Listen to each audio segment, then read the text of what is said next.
Olá, eu sou Pedro Antônio Nogueira Filho, médico oftalmologista, especialista em córnea e superfície ocular, chefe do pronto-socorro da rede H-Olhos em São Paulo e venho esclarecer algumas dúvidas rotineiras dos pacientes.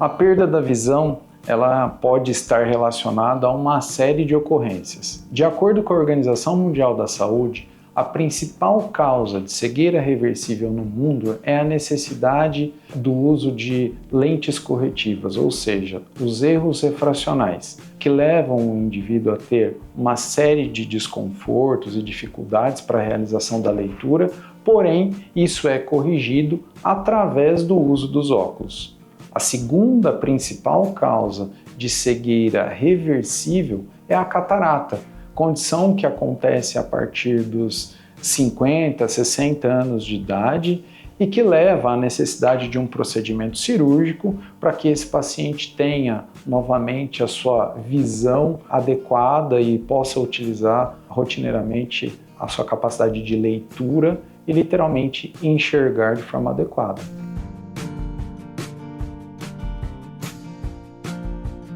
A ausência dos sintomas visuais não é proporcional à necessidade do acompanhamento oftalmológico, principalmente para aqueles indivíduos que têm antecedentes familiares de alguma patologia dos olhos. Portanto, em vigência de situações atreladas à perda visual irreversível, como o glaucoma, a doença macular relacionada à idade, e mesmo o diabetes, independente da causa-origem, para esses indivíduos que têm uma correlação com possibilidades de uma perda visual definitiva, é fundamental que ele realize um acompanhamento semestral com o seu médico oftalmologista. O uso das telas está atrelado à constância da leitura num espaço reduzido, o que leva muitas vezes a comprometimento da capacidade de foco por uma perpetuação da posição, da postura do indivíduo para que haja a leitura naquela distância. Ou seja, quando o indivíduo ele acaba adotando uma outra ergonomia mais distante da tela ou mesmo sem a tela, ele pode vir a ter sintomas. Portanto, é fundamental que enquanto estiver em frente à tela, que depois de um período aproximado de 1 hora, esse indivíduo possa se levantar, buscar olhar para a maior distância possível em termos de paisagem, para que ele consiga então se readequar às suas capacidades visuais e não tenha dificuldades de foco e acomodação.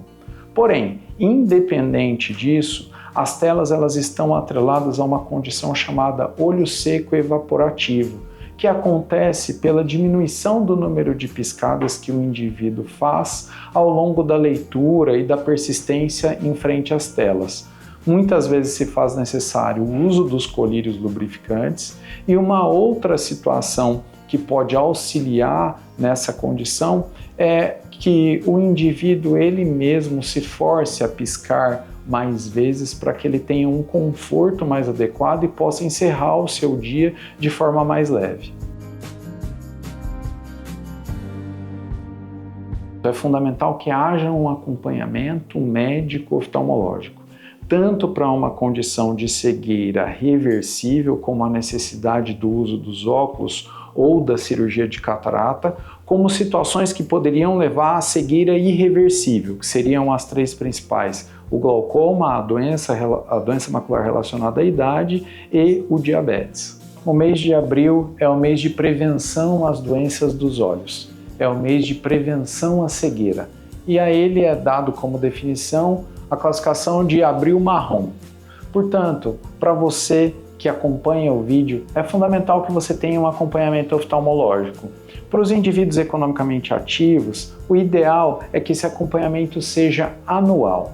Para todo e qualquer paciente que tenha um histórico familiar atrelado a uma patologia que possa levar à cegueira, tal como o glaucoma, a doença macular relacionada à idade ou mesmo o diabetes, é importante que a frequência desse acompanhamento aconteça a cada 6 meses aproximadamente. Se mesmo assim você tiver mais alguma dúvida, deixe aqui nos comentários que nós iremos lhe esclarecer.